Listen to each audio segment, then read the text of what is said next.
हरे कृष्णा। तो देखिए दोस्तों, आज की इस वीडियो में हम करेंगे वेन डायग्राम के बारे में। तो इससे पहले हम 3 वीडियो सेट पर बना चुके हैं। तो अगर आपने वो वीडियो अभी तक नहीं देखी है तो उनका लिंक नीचे डिस्क्रिप्शन में दे रखा है, वहाँ से जा कर के आप उन वीडियोस को भी ज़रूर देखें, ठीक है ना। तो सेट्स चैप्टर की है ये 4th वीडियो, जिसमें हम डिस्कशन करने वाले हैं वेन डायग्राम के बारे में, ठीक है ना। वेन डायग्राम क्या होता है? देखिए, वेन डायग्राम जो है, सबसे पहले एक मैथमेटिशियन थे जॉन वेन, उन्होंने डिस्कवर किया इसको। और इनको पढ़ने के बाद सेट को समझना जो है काफ़ी ज़्यादा इजी हो गया, ठीक है ना। क्योंकि पिक्चर से समझना हमारे लिए काफ़ी ज़्यादा इजी हो जाता है। अगर हम एक पिक्चर दिखा दें और 1000 वर्ड्स हो तो बोलते हैं कि पिक्चर देख के इंसान जल्दी समझ जाता है, ठीक है ना। तो पहले हम समझते हैं कि वेन डायग्राम्स होते क्या है, ठीक है ना। तो वेन डायग्राम क्या है? These diagrams consist of rectangles and closed curves, usually circles. तो इन डायग्राम्स के बारे में बताया गया कि इन डायग्राम्स के अंदर एक रेक्टेंगल होगा और एक क्लोज्ड कर्व होंगे। कुछ क्लोज्ड कर्व होंगे, लेकिन क्लोज्ड कर्व को जनरली सर्कल की फॉर्म में बनाया गया ना। क्लोज्ड कर्व ये भी होते हैं, लेकिन जनरली क्लोज्ड कर्व को किसकी फॉर्म में लिया गया? सर्कल की फॉर्म में। तो जहाँ भी आपको रेक्टेंगल बना हुआ दिखे और सर्कल्स बने हुए दिखे उसके अंदर, तो समझ जाइए कि ये क्या है? वेन डायग्राम है, ठीक है ना। The universal set is represented usually by a rectangle. तो यहाँ पर ये जो रेक्टेंगल है ये क्या रिप्रेजेंट करेगा? यूनिवर्सल सेट को। यूनिवर्सल सेट को मैंने अपनी पिछली वीडियो में बताया था। यूनिवर्सल सेट क्या होता है? सबसे बड़ा सेट। जब हम कुछ सेट्स पढ़ते हैं तो उसके कंपैरिजन में हमें कुछ एक बड़ा सेट चाहिए होता है। जैसे नेचुरल नंबर पढ़ा, होल नंबर पढ़ा, इंटीजर पढ़ा, तो इसका सबसे बड़ा सेट क्या है? कोई मुझसे पूछे सबसे बड़ा सेट, तो वो रियल नंबर है। तो ये रियल नंबर क्या हो गया? यूनिवर्सल सेट हो गया, ठीक है ना। तो यहाँ पर रेक्टेंगल क्या रिप्रेजेंट करेगा? रेक्टेंगल रिप्रेजेंट करेगा यहाँ पर यूनिवर्सल सेट। और उसके जो सबसेट है, उसके जो अंदर बन रहा है, उसको वो किसके द्वारा रिप्रेजेंट किए जाएंगे? सर्कल्स के द्वारा रिप्रेजेंट किए जाएंगे। अब आपने ये वेन डायग्राम को देखा, ठीक है ना, एनालाइज किया कि ये वेन डायग्राम किस चीज़ के बारे में। तो अगर मैंने, मान लीजिए मैं आपको बोलूँ कि यूनिवर्सल सेट के अंदर जितने भी एलिमेंट्स हैं लिखो आप, तो आप क्या करोगे? इस रेक्टेंगल की बाउंड्री में जितने भी एलिमेंट्स आ रहे हैं वो सारे के सारे पार्ट बनेंगे किसके? यूनिवर्सल सेट के। क्योंकि यूनिवर्सल सेट के अंदर सब कुछ आ जाएगा, ठीक है ना। जो भी इस रेक्टेंगल की बाउंड्री के अंदर एलिमेंट्स होंगे वो सब इसके अंदर लिखे जाएंगे। जैसे कि 1 लिखा जाएगा, 2 लिखा जाएगा, 3 लिखा जाएगा, 4, 5, 6, 7, 8, 9 और 10। तो जितने भी रेक्टेंगल की बाउंड्री के अंदर हैं वो सब यूनिवर्सल सेट का पार्ट होगा। लेकिन अगर मैं आपको बोलूं ए सेट के अंदर जो जो एलिमेंट है लिखो, तो सर्कल की बाउंड्री के अंदर जो एलिमेंट्स आ रहे होंगे सिर्फ वही इसके अंदर लिखे जाएंगे। तो क्या क्या आ रहा है? 2 आ रहा है, 4 आ रहा है, 6 आ रहा है, 8 आ रहा है। और तो समझ रहे हैं आप, पिक्चर्स को देख करके हम सेट आराम से बना सकते हैं। और अगर हमको सेट दे रखा है तो हम पिक्चर भी आराम से बना सकते हैं। आगे हम वेन डायग्राम भी बनाना सीखेंगे इस पर, ठीक है ना। तो इस तरीके से पिक्चर देखकर हमने सेट बना लिया। समझ में आया आपको? अब इसका जो नेक्स्ट टॉपिक है, वेन डायग्राम तो पढ़ लिया। अब इसमें आता है ऑपरेशंस ऑन सेट्स। देखिए, ऑपरेशन वर्ड हमने पहले भी पढ़ा, ये कोई वो डॉक्टर वाला नहीं है ऑपरेशन, ठीक है ना। तो ऑपरेशन में क्या होता है? जैसे मान लीजिए हमने ऑपरेशंस पहले भी लगाए हैं। क्या? हमने नंबर्स को ऐड करा है, माइनस करा है, मल्टीप्लाई करा है और डिवाइड करा है। भाई, जब हम 2 नंबर्स के बीच में ऑपरेशन लगाते हैं, 2 + 3, मैंने लिखा 2 + 3, ये ऑपरेशन है, ये ऑपरेटर है। प्लस क्या है? ऑपरेटर है। आंसर क्या आया? 5। तो 3 वर्ड है इसके अंदर, ऑपरेशंस, ऑपरेटर और आंसर। तो ऑपरेशन लगा एडिशन, ऑपरेटर है प्लस का, उसको भाई देखकर पता चल जाता है ना हमको कि हाँ प्लस ऑपरेटर है, भाई एडिशन हमको परफॉर्म करना है, ठीक है ना। और आंसर किस में आता है? प्लस। यानी कि 2 नंबर को जब आप ऐड करोगे, माइनस करोगे, मल्टीप्लाई करोगे, डिवाइड करोगे, तो वो मुझे क्या दे रहा है? एक नंबर दे रहा है ना। ये तो हमने नंबर्स पे सीखा। ऐसे ही सेट्स पर भी कुछ ऑपरेशंस डिफाइन किए गए हैं। अब कौन कौन से ऑपरेशन है सेट के ऊपर? पहला है यूनियन ऑफ सेट। सेट्स का यूनियन ऑपरेशन होता है। एक इंटरसेक्शन ऑपरेशन होता है, इंटरसेक्शन ऑफ सेट्स। और तीसरा होता है डिफरेंस ऑफ सेट्स। तो सेट पर बेसिकली हमको ये 3 तरीके के ऑपरेशन पढ़ने हैं। कौन कौन से? यूनियन, इंटरसेक्शन और डिफरेंस। तो आज की इस वीडियो में हम सिर्फ यूनियन ऑफ सेट्स पर चर्चा करेंगे। इसके बारे में जो भी चीज़ें हैं, जो भी बेसिक्स हैं, वो मैं सब आपको बताऊंगा। फिर इस पर बेस्ड हम एक्सरसाइज 1.4 के जो इस पर बेस्ड है यूनियन पर, उसके क्वेश्चंस भी करेंगे। और इंटरसेक्शन और डिफरेंस हम आने वाली वीडियोस में डिस्कस करेंगे, ठीक है ना। तो सबसे पहले मैं आपको बता दूं यूनियन ऑफ सेट्स होता क्या है। ये जो ऑपरेशन हम लगा रहे हैं भाई, मुझे एक सेट दे रखा होगा, दूसरा सेट दे रखा होगा और बीच में मुझे क्या लगाना है, ये ऑपरेशन। जैसे मेरे को 2 दिया हुआ है, मुझे 3 दिया हुआ है, मुझे प्लस करना है। ऐसे ही मुझे 2 सेट दे रखे होंगे, मुझे उसमें ये ऑपरेशन लगाना है और उससे एक नया सेट आएगा। भाई 2 नंबर के ऑपरेशन लगाने के बाद एक नंबर आता है, तो 2 सेट में जब ऑपरेशन लगाऊंगा तब भी तो एक सेट ही आएगा, ठीक है ना। तो सबसे पहले समझ लेते हैं कि यूनियन ऑफ सेट होता कैसे है, लगाते कैसे है इसको। तो मान लीजिए let A and B any 2 sets. मान लीजिए ए और बी कोई भी 2 सेट है। The union of A and B is the set. तो उनका जो यूनियन है, ए और बी 2 सेट है, उनका जो यूनियन है इज द सेट, वो भी एक सेट होगा which consist of all the elements of A and all the elements of B, the common elements being taken only once। मतलब कि ये बोल रहा है कि 2 सेट हैं A और B, तो उनका जो यूनियन है वो भी एक सेट होगा। उसके अंदर A के भी सारे एलिमेंट आएंगे, B के भी सारे एलिमेंट आएंगे, लेकिन कॉमन एलिमेंट आपको एक बार लिखने हैं। ये बात आपको एग्जाम्पल से बिल्कुल क्लियर हो जाएगी, ठीक है। जैसे मान लीजिए मैंने यहाँ पर 2 सेट माने, ये रहा A, ये रहा B।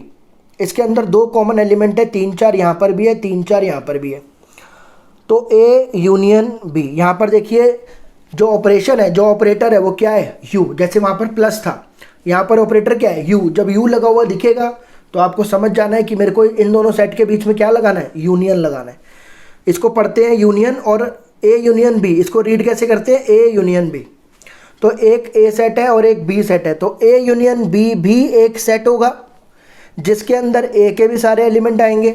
A के सारे लिख दो, B के सारे लिख दो, लेकिन कॉमन एलिमेंट एक बार लिखना है। कॉमन 3 4 है तो एक ही बार लिखेंगे।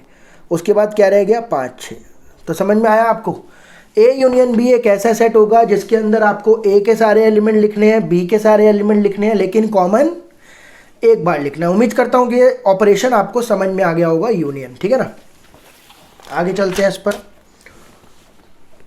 अब यहाँ पर मान लीजिए एक सेट है A जिसके अंदर मैंने वॉवल्स लिए, और B सेट है जिसके अंदर मैंने ABD लिया। फिर से हम इसका यूनियन निकालते हैं।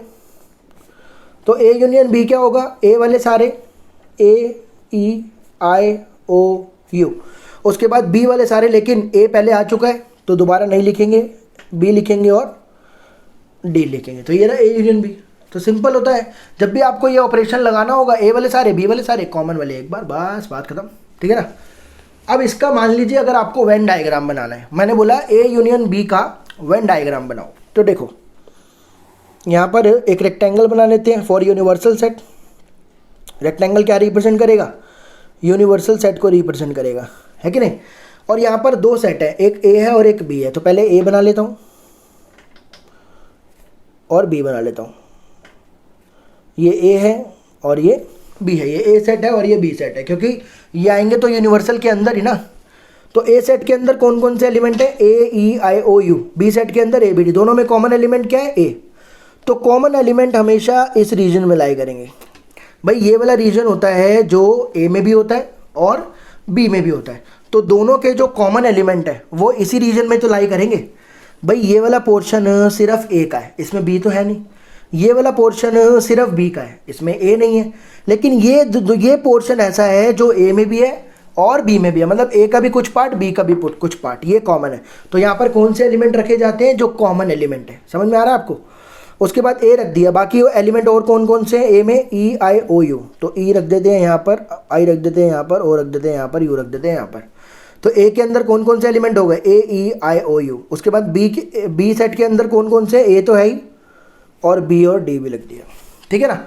अब मुझे ना इसमें वो वाला पोर्शन शेड करना है जिसके अंदर A यूनियन B आ रहा है, मतलब जिसके अंदर ये सारे एलिमेंट आ रहे हैं, मुझे वो वाला पोर्शन शेड करके बताना है। तो आप कहोगे कि सर जो भी इन दोनों सर्कल के अंदर वाला पार्ट है वो A यूनियन B है। भाई A यूनियन B क्या है, A E I O U B D। तो जहाँ जहाँ पर ये एलिमेंट है वो वाला सारा पोर्शन शेड होगा ना। तो A यूनियन B क्या होता है, ये वाला पार्ट। इस दोनों सर्कल के अंदर वाले पार्ट का जो शेडेड रीजन है वो कहलाता है क्या, A यूनियन तो ए यूनियन बी एक ऐसा पार्ट होगा जिसके अंदर ए का सारा पार्ट शेड होगा, बी का सारा पार्ट शेड होगा और कॉमन वाला भी शेड होगा। तो दोनों सर्कल के पार्ट, दोनों सर्कल का जो इंटीरियर पार्ट है वो क्या कहलाता है? A union B. तो कभी भी आपको बोले ए यूनियन बी का वेन डायग्राम बनाओ तो इस तरीके से आपको बताना होगा। हालांकि एलिमेंट्स मैंने आपको समझाने के लिए लिखे बस, लेकिन आपको सिंपली ए यूनियन बी का ये वेन डायग्राम बनाना है, ठीक है ना। अब समझ लेते हैं इसको मैथमेटिकली कैसे लिखा जाता है, ठीक है ना, क्योंकि देखो मैथमेटिकल समझना बहुत ज़रूरी है। ये तो मैंने एग्जाम्पल से आपको बता दिया कि ऑपरेशन लगाते कैसे, लिखते कैसे हैं, सब बता दिया आपको, लेकिन मैथमेटिकली भी समझना इसको बहुत ज़रूरी है।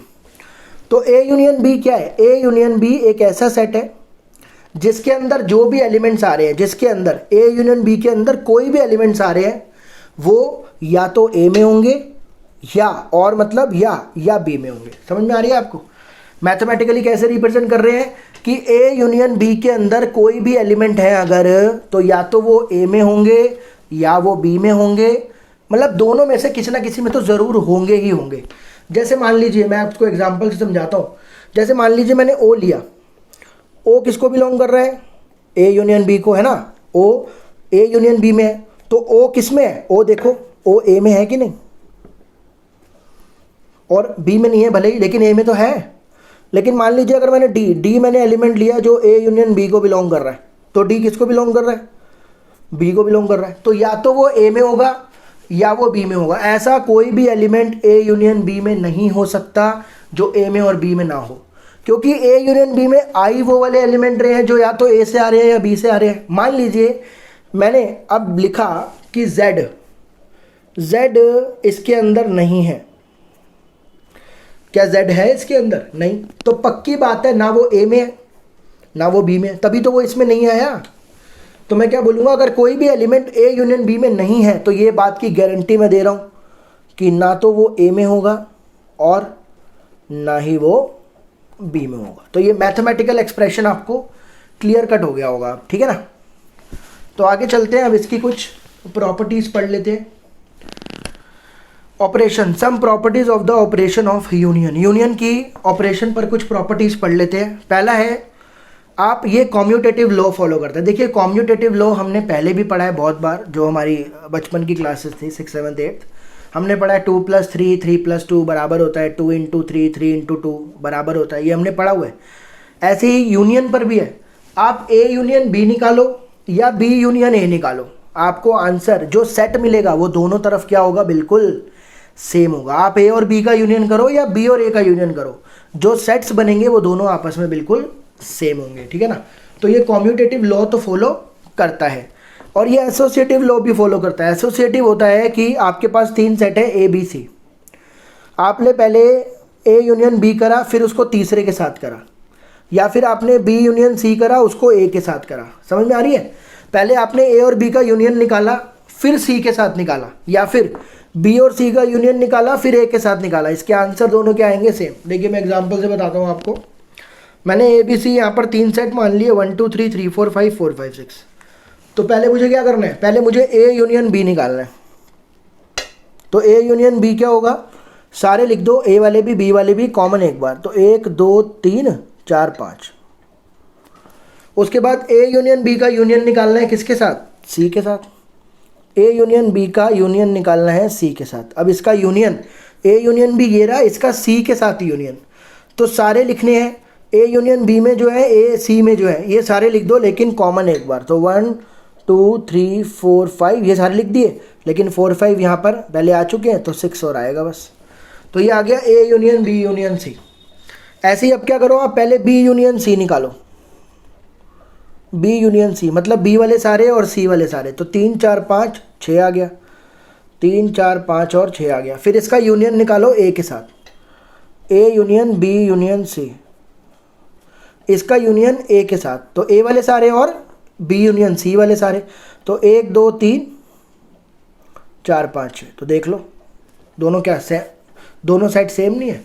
तो यानी कि ये एसोसिएटिव लॉ भी फॉलो करता है। अगला है, अगर आपने ए का यूनियन करा फाई के साथ, फाई क्या बताया था आपको? Null set. अगर आपने ए का यूनियन करा फाई के साथ तो आपको वापस से ए मिल जाएगा। मान लीजिए मैंने एक सेट लिया ए 1 2 3, और फाई का मतलब क्या होता है, खाली, ये तो खाली है। अगर मैं इनका ए यूनियन फाई निकालता हूँ, इन दोनों का यूनियन निकालता हूँ, तो भाई ए वाले सारे लिख दो, फाई में कुछ होता ही नहीं है तो क्या लिखूँगा, नहीं लिखूँगा। तो ए यूनियन फाई वापस से क्या आ गया, ए नहीं आ गया। तो यानी कि किसी भी सेट का आप जब यूनियन निकालोगे नल सेट के साथ तो वही का वही सेट वापस आ जाएगा। 1 + 0 करते हो तो क्या 1 नहीं आ जाता, वो आता है ना। ऐसी बिल्कुल सेम टू सेम यहाँ पर है, जब ए का यूनियन करोगे फाई के साथ तो वापस से ए आ जाएगा, ठीक है ना। और फिर आता है अगर आपने किसी भी सेट का यूनियन करा उसी के साथ तो आपको वही सेट वापस मिलेगा। जैसे मान लीजिए ए है 1 2 3, अगर मैं ए यूनियन ए निकालूं तो इसका मतलब क्या है, तो 1 2 3 तो मिलेगा मेरे को। भाई किसी भी सेट का यूनियन करोगे उसी के साथ तो आपको वही सेट वापस मिलने वाला है। इस लॉ का नाम याद रखिएगा, आइडेम्पोटेंट लॉ। इसको क्या बोलते हैं, आइडेम्पोटेंट लॉ। जब उसमें दोनों मतलब एक सेट का यूनियन उसी के साथ वापस से वही। फिर आता है जब यूनिवर्सल सेट का यूनियन करूंगा ए के साथ। मान लीजिए एक यूनिवर्सल सेट है 1 2 3 4 5 6, 5 तक ले लेते हैं। और मान लीजिए एक सेट है 1 2 3, मैंने इन दोनों का यूनियन करा। यूनिवर्सल सेट का जब आप यूनियन करोगे उसके सबसेट के साथ तो आपको वापस से यूनिवर्सल सेट मिलेगा। इन दोनों का यूनियन क्या होगा, ये वाले सारे ये वाले सारे, तो 1 2 3 4 5, लेकिन 1 2 3 आ चुका है इसमें, तो वापस से आपको क्या मिलेगा, यूनिवर्सल सेट। यानी कि यूनिवर्सल सेट का जब आप यूनियन करोगे किसी भी सेट के साथ जो उसका सबसेट है तो आपको वापस से बड़े वाला सेट ही मिलने वाला है, यूनिवर्सल सेट मिलने वाला है, ठीक है ना। तो ये थे यूनियन का पूरा चिट्ठा जो कि मैंने आपको कॉन्सेप्ट के साथ बताया। अब 1.4 में जो इस पर बेस्ड क्वेश्चन है वो हम कर लेते हैं ज़रा, ताकि आपको क्वेश्चन करना बिल्कुल सिंपल हो जाए और समझ में आ जाए, हाँ भाई यूनियन अच्छा ये ऑपरेशन होता है, ठीक है ना। अब जैसे क्वेश्चन नंबर 1 में बोल रहा है find the union of each of the following pair of set.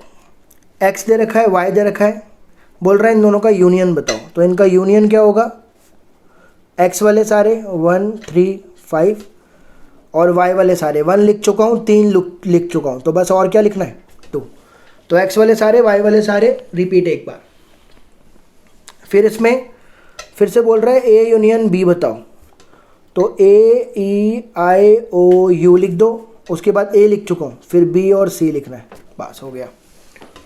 उसके बाद थर्ड पार्ट में बोल रहा है यहाँ पर ए है x such that x is a natural number and multiple of 3। बोल रहा है यहाँ पर ए सेट जो है ना वो एक नेचुरल नंबर है मगर 3 का मल्टीपल है। तो 3 का मल्टीपल मतलब 3 के टेबल में आ रहा है, तो 3 6 9 12 ये एक सेट है। और बी क्या है, बोल रहा है नेचुरल नंबर है x such that x is a natural number less than 6, ये 6 से कम है, मतलब 1 2 3 4 5, यही तो होगा भाई। इसमें बोल रहा है नेचुरल नंबर है 3 का मल्टीपल है तो 3 6 9 12 होगा। इसमें बोल रहा है नेचुरल नंबर है मगर 6 से कम है तो 1 2 3 4 5 ही तो होगा। और अगर मुझे इनका यूनियन निकालना है तो देखो 1 लिखना पड़ेगा, 2 लिखना पड़ेगा, 3 देखो दोनों में कॉमन है, एक बार लिखूंगा, लेकिन पहले मैं 4 लिख रहा हूँ 5 लिख रहा हूँ। और इस बात को अब कैसे लिखूंगा, मल्टीपल ऑफ 3। देखो बात को समझ लो भाई, मुझे क्या करना है ए यूनियन बी में ये वाले सारे एलिमेंट और ये वाले सारे एलिमेंट लिखने हैं, लेकिन ये तो इनफाइनाइट सेट है ना। तो मैंने क्या करा, सबसे पहले मैंने 1 2 4 5 लिख दिया, जो बी वाले सारे एलिमेंट है वो लिख दिए 1 2 4 5। उसके बाद 3 6 9 12 को मैंने कैसे लिख दिया, और मल्टीपल ऑफ 3, क्योंकि मल्टीपल ऑफ 3 में तो सब आ जाएंगे ना अब ये। तो ए यूनियन बी मैंने इसको इस तरीके से लिख दिया, यहाँ पर सेट डिफाइन हो गया, ठीक है ना। उसके बाद एक सेट है नेचुरल नंबर है 1 से बड़ा 6 या 6 से छोटा, तो 1 से बड़ा क्या हो गया 2 3 4 5, देखो 6 के साथ इक्वल लगाए तो 6 भी लेना पड़ेगा। और बी क्या है, नेचुरल नंबर 6 से बड़ा 10 से छोटा, तो 6 से बड़ा मतलब 7 लेना पड़ेगा, 8 9 लेना पड़ेगा, तो 10 नहीं लूँगा क्योंकि 10 पर इक्वल नहीं है। मुझे निकालना है इन दोनों का यूनियन, तो सारे लिख दो 2 3 4 5 6 7 8 9, बस ये रहा, ठीक है ना। 6th में बोल रहा है इसका यूनियन बताओ फाई के साथ। तो भाई ये तो मैंने बता ही दिया आपको, ए यूनियन बी क्या होगा, ए वाले सारे, बी में तो कुछ है ही नहीं, तो ए यूनियन बी क्या हो गया, वापस से ए ही आ जाएगा। तो कभी भी आप किसी सेट का यूनियन निकालोगे खाली सेट के साथ तो वही का वही आ जाएगा। ठीक है ना। क्वेश्चन नंबर 2 समझ लेते हैं आप। बोल रहा है बी एक सेट है, ए बी सी एक सेट है, ए बी। बोल रहा है क्या ए बी का सबसेट है। अच्छा, तो मत ए के देखो, ए का ए और बी में आ रहा है, तो मतलब कि यस ए बी का सबसेट है, इसमें कोई दिक्कत नहीं है। सबसेट हम पहले डिस्कस कर चुके हैं, ए के सारे एलिमेंट बी में हैं तो हम बोलेंगे yes A is a subset of B, इसमें कोई दिक्कत नहीं है। फिर बोल रहा है ए यूनियन बी बताओ, बता देते हैं। ए यूनियन बी क्या होगा, ए वाले सारे और बी वाले में ए बी तो लिख ही दिया, सी लिख दो बस, ये हो गया। क्वेश्चन नंबर 3 बोल रहा है if A and B are two sets such that A subset of B then what is A union B. देखो ये क्वेश्चन ना बिल्कुल ऊपर वाले की तरह है। यहाँ पर देखो दो सेट है, ए और बी। बोल रहा है ए बी का सबसेट है, बिल्कुल ए बी का सबसेट है। तो बोल रहा है ए यूनियन बी क्या होगा, ए यूनियन बी क्या आया, ए बी सी। अब देखो ए बी सी क्या है, बी है ना, तो ए यूनियन बी क्या लिखेंगे, बी। देखो इसमें कहने का मतलब क्या है, जब कभी भी आपको दिखे कि ए बी का सबसेट है और आपसे पूछे ए यूनियन बी बताओ, भाई ये बात पक्की है कि ए के सारे एलिमेंट किस में आ रहे हैं, बी में आ रहे हैं। तो बी हो गया सबसे बड़ा सेट इन दोनों के कंपैरिजन में, बी इससे तो बड़ा हो गया ना। तो यूनियन में क्या होगा, सारे के सारे एलिमेंट आ जाएंगे, तो जो बड़ा सेट है वही आंसर होता है। समझ में आया आपको। कभी भी अगर आपको बोले कि ये इसका सबसेट है और उसका यूनियन पूछे, तो जो बड़े वाला सेट होगा वही आंसर होगा। देखो ना यहाँ पर एग्जाम्पल बताया, तो ये ए है और ये बी है, इसके सारे एलिमेंट इसमें आ रहे हैं, तो इन दोनों का यूनियन क्या हुआ, बी तो हुआ, जो बड़ा सेट है वही तो आया आंसर। ठीक है ना। चलते हैं अगले पे। क्वेश्चन नंबर 4, यहाँ पर आपको ए दिया हुआ है 1 2 3 4, बी दिया हुआ है 3 4 5 6, सी दिया हुआ है 5 6 7 8 और डी दिया हुआ है 7 8 9 10। पहले पार्ट में बोल रहा है ए यूनियन बी बताओ। ए यूनियन बी मतलब सारे ए वाले लिख दो, 1 2 3 4, सारे बी वाले लिख दो, 3 4 लिख चुका हूँ, 5 6। फिर बोल रहा है A union C. A union C मतलब सारे ए वाले लिख दो और सारे सी वाले लिख दो, 5 6 7 8। बी यूनियन सी मतलब सारे बी वाले 3 4 5 6 और सारे सी वाले, इसमें 7 8 आएगा बस। B union D. B union D लिख दो, पहले सारे बी वाले 3 4 5 6, फिर 7 8 9 10 सारे डी वाले। अब बोल रहा है A union B union C, तो इसमें क्या होगा, सारे ए वाले, सारे बी वाले, सारे सी वाले, सारे ए वाले 1 2 3 4, सारे बी वाले 3 4 5 6, तो 5 6 रह गया बस। सारे सी वाले 5 6 7 8, 7 8 रह गया बस। फिर बोल रहा है A union B union D, तो ए वाले सारे 1 2 3 4, बी वाले सारे 3 4 5 6, अच्छा 3 4 लिख चुका हूँ, और डी वाले सारे 7 8 9 10। और लास्ट बोल रहा है बी सी डी वाले सारे, तो बी वाले सारे 3 4 5 6, सी वाले सारे 5 6 7 8, 7 8 लिखना है बस, डी वाले सारे 9 10 लिखना है बस।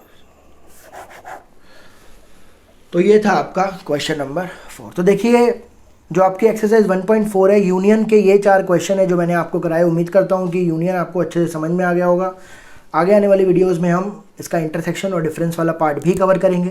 तो वीडियोस के लिए, आगे आने वाली वीडियोस के लिए बने रहें। कुछ अगर दिक्कत हो तो कमेंट ज़रूर करें। Thank you so much.